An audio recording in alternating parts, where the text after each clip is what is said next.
மத்தேயு எழுதிய தூய நற்செய்தியிலிருந்து வாசகம்.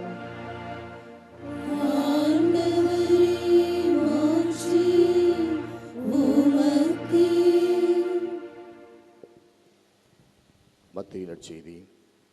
அக்காலத்தில் இயேசு தமது சொந்த ஊருக்கு வந்து அங்குள்ள தொழுகை கூடத்தில் அவர்களுக்கு கற்பித்தார். அதை கேட்டவர்கள் வியப்பில் ஆழ்ந்தார்கள். அவர்கள், எங்கிருந்து இந்த ஞானம் இவருக்கு வந்தது? எப்படி இந்த வல்ல செயல்களை செய்கிறார்? இவர் தச்சருடைய மகன் அல்லவா? இவருடைய தாய் மரியா என்பவர்தானே?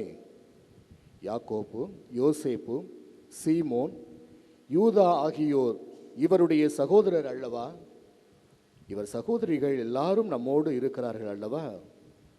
பின் இவருக்கு இவையெல்லாம் எங்கிருந்து வந்தன என்றார்கள்.